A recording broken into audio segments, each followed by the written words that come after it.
What's up mga kapuwersa? Nandito tayo ngayon sa Barista Force to review ang item from Red Space Supplies, ang Cafflano Klassic. Isa na natin. So, this is an item of Red Space Supplies which is Cafflano Klassic, which is a 4-in-1 brewing equipment, no?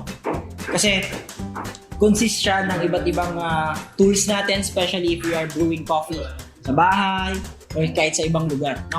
So, first, check natin sa kanyang box. So, ito ang itsura ng box ng Cafflano Klassic. Okay. So, meron siyang manual which is written in different language.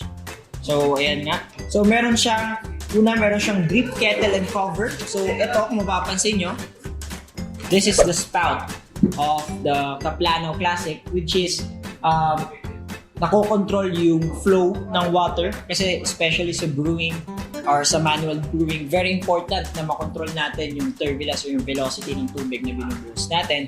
Kaya ito yung nagsiserve na kettle sa kanya, no? So, it is made of high-grade plastic materials which are food grade value, so hindi siya toxic grade value na plastic. Then, second, we have the manual grinder here. So this is a manual grinder which is basically a ceramic type, no? So you can adjust the grinding or yung laki ng sizes niya, yun yung maganda sa kanya, no? So by just adjusting this part, i-remove lang natin. Then, the third part, meron tayong isang dripper. So basically, it's a metal type filtration system. So sa mga may gustong makapag-brew ng coffee nila by filter or by metal filter, so pwede. So syempre, pwede rin natin siya lagyan ng paper filter like this. So yung mga merong paper filter similar sa tinatawag nating Kalita wave filters, pwede siyang ilagay. Pero I think this is a little bit bigger. Pero pwede. Kasi para mas maging cleaner yung outcome ng taste. Okay? Then, yung last part ng ating coffee brewing equipment na Cafflano Klassic is yung kanyang double wall stainless mug, no? So meron din siyang rubber sa ilalim. So dito naman sa ating last part or last material ng Cafflano Klassic, okay? Meron tayong stainless double wall like mug, no? So stainless yung kanyang insulated yung kanyang mug, no, para siguro or para ma-maintain natin yung proper temperature. That once na nag-brew tayo ng coffee, then meron siyang rubber stamp or rubber holding para hindi siya madulas or what. So ito na rin yung nagsisilbi nating vessel dun sa ating Cafflano Klassic. Okay? Okay? Sige, start na natin. So by the way, we're going to use coffee from Jack in the First Crack Coffee Roaster. So you can order your coffees online. Just visit our Facebook page, Jack in the First Crack Specialty Coffee Roaster. So we have different varieties of coffees there. So right now we're going to use a coffee from Ethiopia. Okay? So magdodose muna ako ng coffee. Nice. Sige.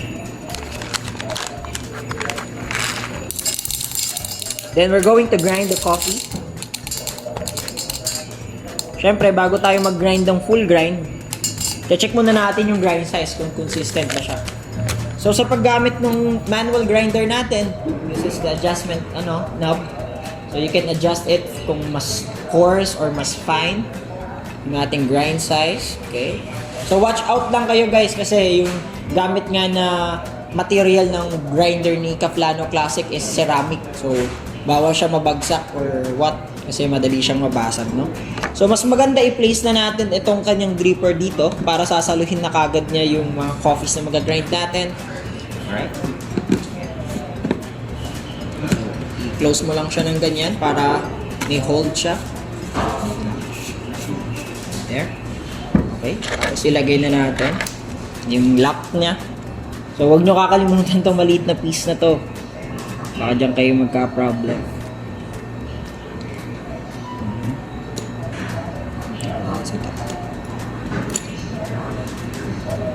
So we're going to add some coffee beans muna para i-check yung kanyang grind size. Then, kaya siya may rubber dito para ma-hold. Hindi siya malagalaw masyado. So in terms of grinding, okay naman. Uy, may nagtatalunan kasi wala siyang cover. Okay. In terms of grinding, okay naman. Hindi naman siya hard i-grind. Siguro dahil sa structure nung kanyang lever. So, okay. Nag-grind na natin. Check natin ngayon yung grind size. If ever okay ba siya o hindi. Ito na natin.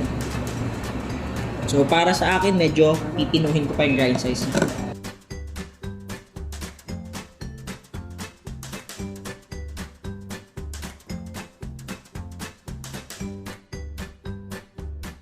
Bago tayo mag-grind ng full grind coffees.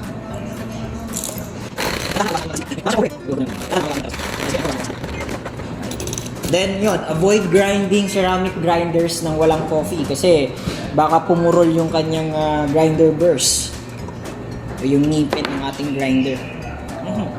So far, okay naman siya. Ginawa ko medyo pinino ko pa ng konti para maging consistent yung kanyang coffee grind size. So before tayo mag-grind, syempre pre-wash muna natin tong ating metal dripper. Sige, so kukuha lang ako ng hot water saglit.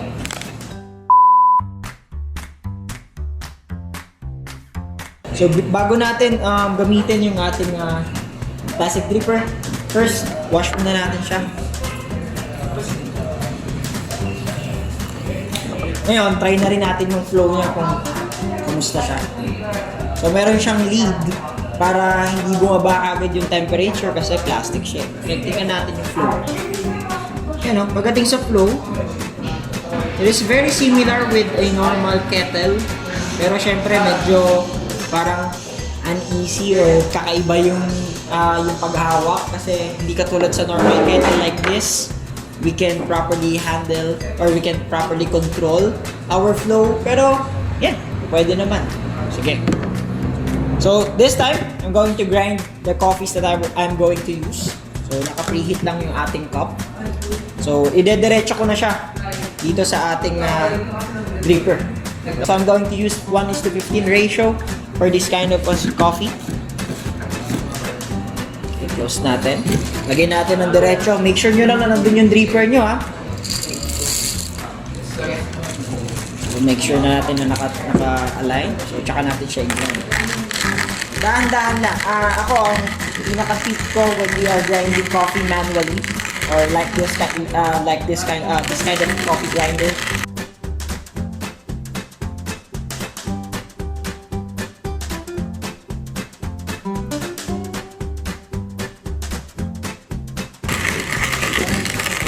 Na lang. Nakita ko na. Magandang workout din to.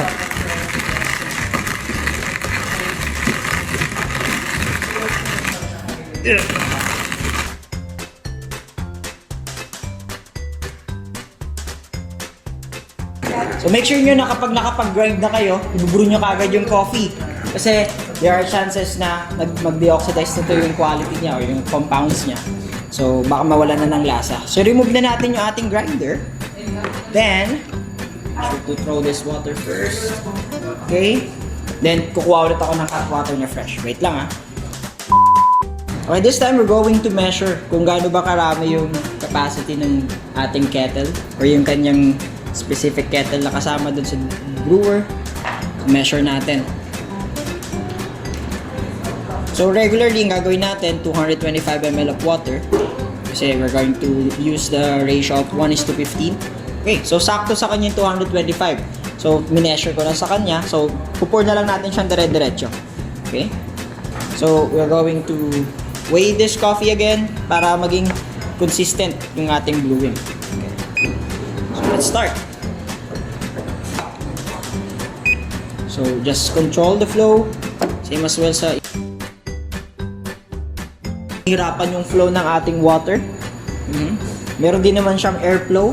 As you can see, meron siyang butas dito. So, kailangan very controlled talaga.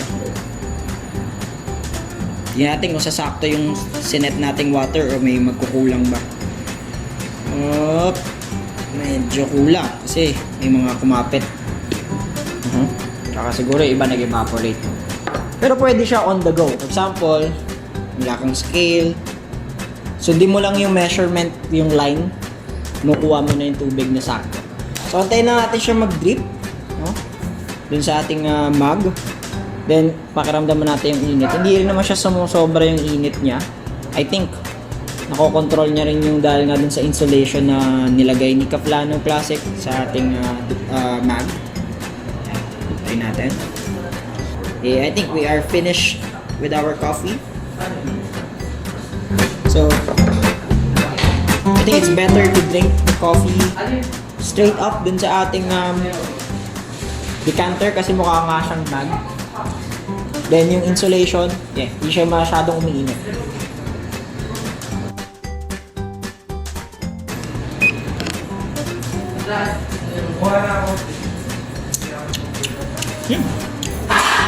Okay din. Okay siya for a coffee brewer.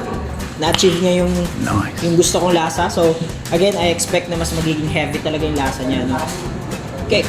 So, this time, brewed naman tayo ng pang paper filter style. No? Alright. So, okay. This time, gagamit naman tayo ng paper filter para i-check natin kung okay yung magiging lasa niya rin. So, sabi ko nga, yung version ng paper filter natin ngayon medyo malaki. So, it's better to use the 155 version of Kalita Wave paper filters. So, available din naman yan. Soon, magiging available din yan dito sa ating store, Latte Art Philippines, Barista Gears and Apparel. Okay. So, nakakatuwa gamitin yung kanyang on-the-go kettle. So, make sure na nakasara para hindi siya mag-leak. So, control nyo lang kasi nga may chances na baka mag-leak siya dito. So, it's kind of messy. Okay. Very important sa paper filter na i-wash natin siya bago siya gamitin. To remove its paper taste na pwedeng umalo sa ating coffee. So, kasi kapag may paper taste yung ating coffee, it will mute. O pag umalo yung paper taste ng ating paper filter, it will mute the flavors of the coffee that we are using.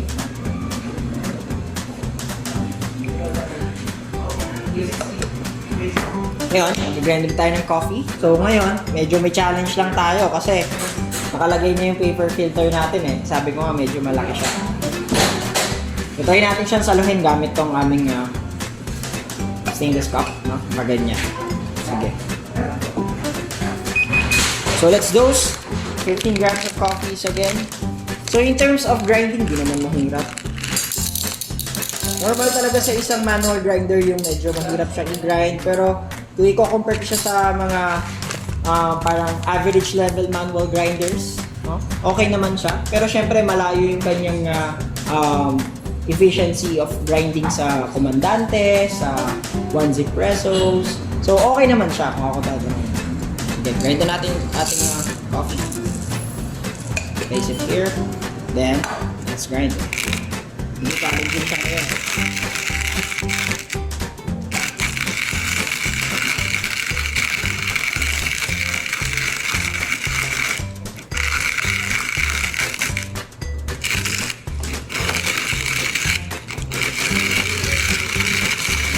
Thank you. Hindi pa ako ba nagiging? Time lapse na lang siguro.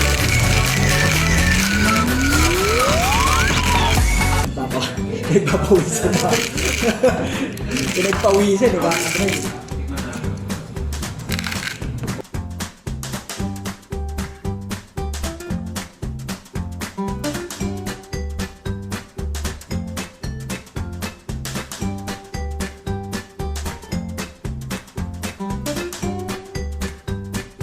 Yan.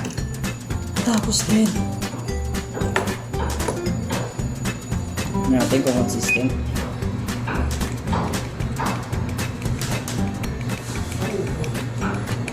Yan. Good. Sige. So bago tayo mag-brew, kuha ako ng tubig.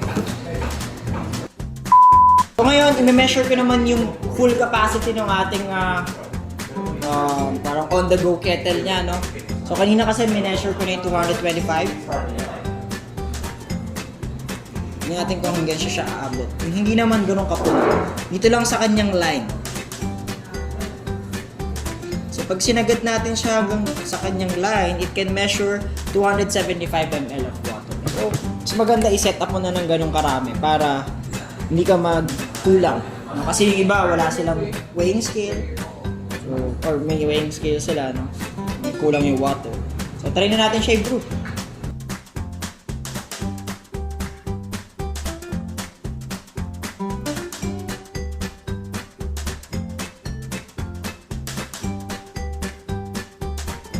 Okay, so let's taste it.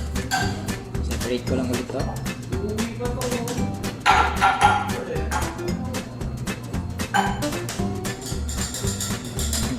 Ang maganda, syempre hindi naman nag-aamoy plastic yung ating coffee every time we use the tumbler or yung kanyang cup kasi nagawa naman siya sa insulated stainless. Just don't forget to wash the mugs first para hindi siya kumapit yung lasa. Let's try. Lipat ko na dito sa cup para mabilis mag-cool down.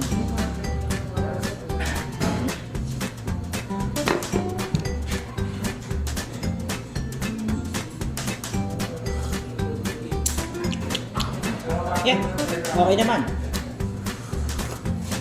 Alright, so final verdict tayo for this Cafflano Klassic brought to you by Red Space Supplies. So, for me, bilang isang coffee brewers or coffee bilang isang home brewer din, okay siya. Okay siyang gamitin kasi like at what I have said, yung lahat ng kailangan mo sa brewing is nandito na. The kettle, the decanter, the dripper, even though the grinder na minsan mahirap hanapin or mahirap ma-afford. So, andito na siya. So, kaya okay siya para sa akin. So, just like what I have said, kontrolin nyo ng tama or i-check nyo ng tama yung grind size niya or yung grind settings niya. Enable na mag-brew natin siya ng tama. Okay? Then, kung gusto nyo ng cleaner aftertaste or cleaner mouthfeel yung coffee natin, we can put some paper filter in it, like the paper filter Kalita. Pwede siyang ilagay. Then, pagdating naman sa kanyang flow, okay naman siya. Hindi naman siya mahirap gamitin at hindi rin naman mainit yung ating portable kettle, no? So, nare-replicate naman niya yung isang trabaho na isang normal na gooseneck kettle. So, pag-usapan naman natin yung price niya. So, the price of a Cafflano Classic is cost at around 5,977 pesos. So, just contact nyo lang si Sir Ray. May-ari ng Red Space, kung gusto nyo humingi ng discount, siya na lang kontakin nyo. So, available ang ating Cafflano Classic here at Latte Art Philippines, Barista Gears and Apparel dito sa San Juan City along Paseaban Santos Street. So, you can visit us and para makita rin natin sa inyo itong Cafflano Classic, this very incredible equipment, and available din siya syempre sa Red Space Supplies. So mga kabarista, mga kapwersa, maraming salamat. Again, don't forget to subscribe and share this video sa ating mga Pinoy barista dyan, abroad and local, sa ating mga kapwersa. Okay? So again, this is Koko, and may the force of coffee be with you.